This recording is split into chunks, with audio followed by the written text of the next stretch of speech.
महाराष्ट्र माझा मराठी न्यूज प्रस्तुत करता Sunfriend power solar solution private limited. Uran नगरपालिकेमध्ये 20 वर्षे यांची सत्ता आहे, परंतु महिलांसाठी साधे एक स्वच्छतागृह बांधता आले नाही, असं वक्तव्य उरण नगर परिषदेच्या शिवसेना शिंदे गटाच्या नगराध्यक्षपदाच्या उमेदवार सौ रुपाली ठाकूर यांनी केले। या कार्यक्रमाच्या वेळी मावळचे खासदार श्रीरंग आप्पासाहेब बारणे, रायगड जिल्हा प्रमुख श्री अतुल भगत, उरण तालुका प्रमुख दीपक ठाकूर, युवा सेना सचिव महाराष्ट्र राहुल लोंढे, राज्य उपजिल्हा प्रमुख विनोद साबळे, युवा सेनेचे मनोज घरत, युवा सेनेचे जिल्हाध्यक्ष प्रीतम सुर्वे, पनवेल तालुका प्रमुख रघुनाथ पाटील, पनवेल ग्रामीणचे प्रमुख रुपेश ठोंबरे, नगराध्यक्ष पदाचे उमेदवार रुपालीताई ठाकूर, जिल्हा संघटक महेंद्र पाटील, उरण शहर प्रमुख सुलेमान शेख, निरीक्षक सुनील भोईर, नगरसेवक पदाचे उमेदवार व शिवसैनिक महिला मोठ्या संख्येने उपस्थित होते। विनंती करतो की नगराध्यक्ष पदाचे उमेदवार रुपालीताई आपण आपलं मनोगत व्यक्त करावं। धन्यवाद। तुम आगे बढ़ो, हम तुम्हारे साथ हैं।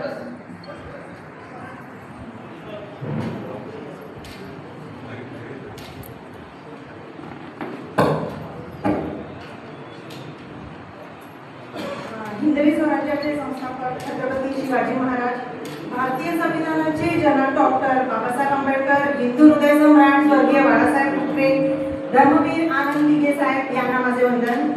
लाडकी बहीण योजनेचे जनक, आपले सर्वांचे लाडके उपमुख्यमंत्री आदरणीय एकनाथजी शिंदे साहेब, माननीय उपमुख्यमंत्री अजितदादा पवार साहेब, आपल्या मावळचे खासदार, आज आपल्यासाठी इथे उपस्थित असलेले संसद रत्न श्रीरंग आप्पा बारणे साहेब, कॅबिनेट मंत्री गोगावले साहेब, आमचे विधानसभा उपाध्यक्ष अण्णा बनसोडे साहेब, युवा सेना सचिव राहुल लोंढे साहेब, जिल्हाध्यक्ष अतुल भगत साहेब, तालुका अध्यक्ष दीपक ठाकूर, सुलेमान शेख, सुनील भोईर व इतर सर्व शिवसेनेचे पदाधिकारी आणि कार्यकर्ते, त्याचबरोबर येथे उपस्थित असलेले सर्व पत्रकार बंधू आणि भगिनी, स्वच्छ भारत अभियान राबवले जाते, परंतु उरण नगरपालिकेमध्ये गेली 20 वर्ष त्यांची सत्ता आहे आणि 6 वर्ष ते आमदार आहेत।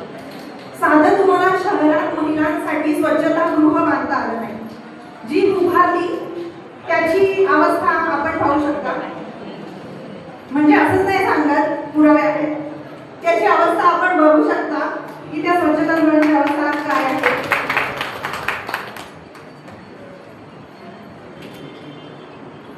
शहरात भोगरा, मांगिरा वसाहत, मोरा येथील शौचालयांची काय अवस्था आहे ही पण आपण जाणता। डम्पिंग ग्राउंडची सुविधा नाही, कचऱ्याची विल्हेवाट लावण्यासाठी जी काही सुविधा योग्य म्हणून वापरली जाणार आहे ती अपुरी आहे। मग येणारा फंड नक्की कोणाच्या खिशात टक्केवारी गेला याचा हिशोब आता उरणकर विचारणारच आहे।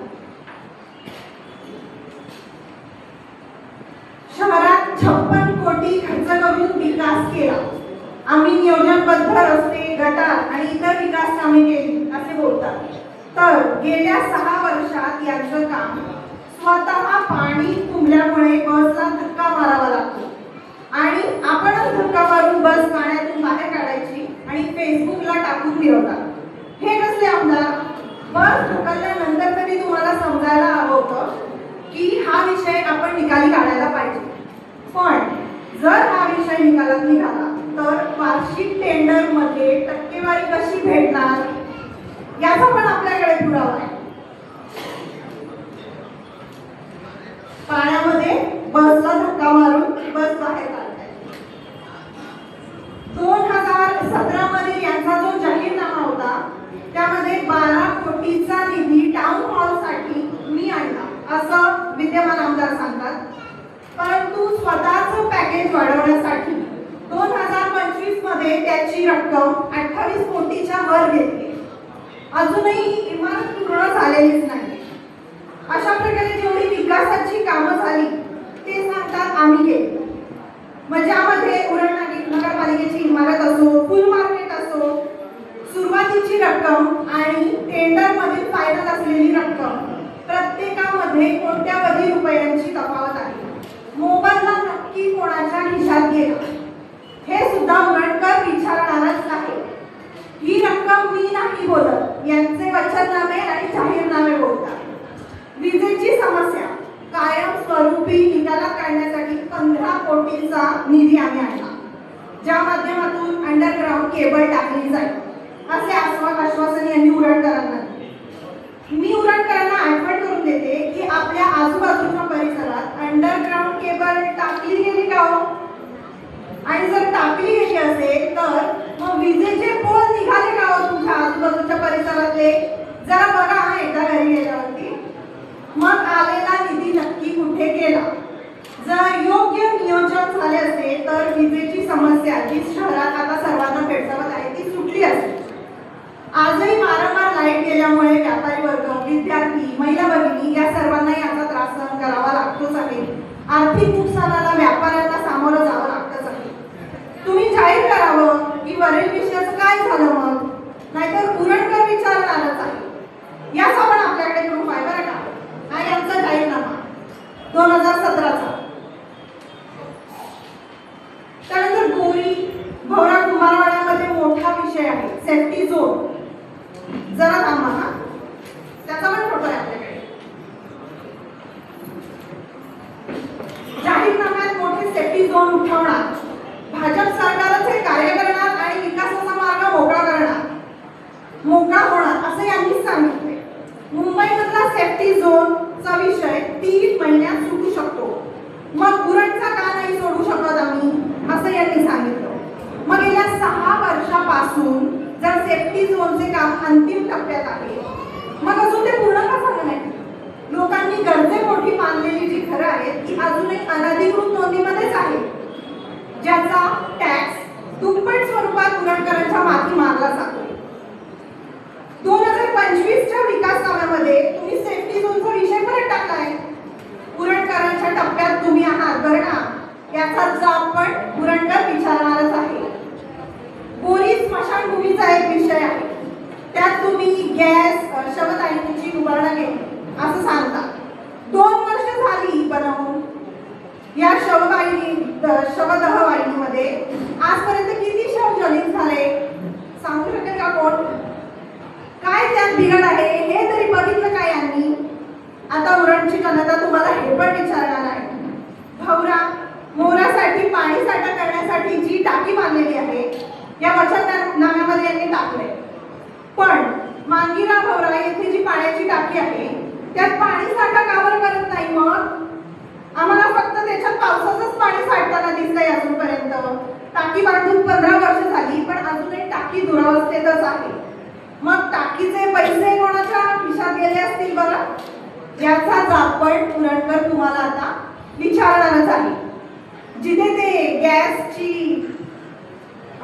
शवदह वाहिनी करणार आहेत ना तिकडची ही अवस्था आहे बरं का। हे त्याचे फोटो आहे। आता मग तुम्हीच सांगा, हा हिशोब मी नाही सांगितला आकडेवारीचा, हा सगळा त्यांच्या जाहीरनाम्यातले आकडेमोड आहे। मग आता तुम्हीच सांगा बरं पाकिटमार कोण आहे ते? आता यांचं असं झालंय ना की आगाटीत वालता आणि बोले गेले तीर्था असं यांचं होऊन बसलंय। आता हे बोलले होते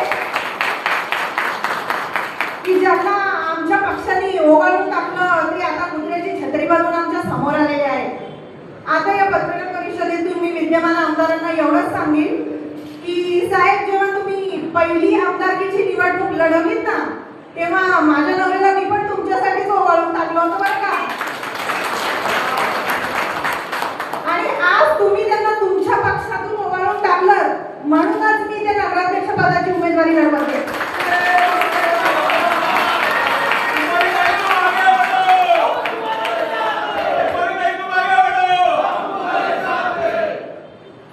बरं, आता उरणची जनता सुज्ञ त्यांना मला वेगळं काही सांगायची गरज नाही, पण एवढंच सांगेन की नगरपालिकेच्या कामकाजामध्ये जो भगास कार्यक्रम आता चालू आहे ना तो आपल्याला मात्र विकासात बदलायचा आहे बरं का। आम्ही एक पाऊल टाकलंय, तुम्ही सर्वांनी आम्हाला साथ द्यायची आहे।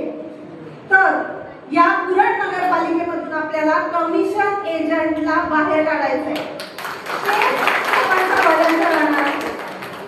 आणि आमची सत्ता आहे, आम्ही पण सत्तेत आहोत, त्यामुळे आम्हाला पण फंडाची कमी नाही, आमच्यासाठी पण कोणत्याही परवानगीला अडथळा येणार नाही।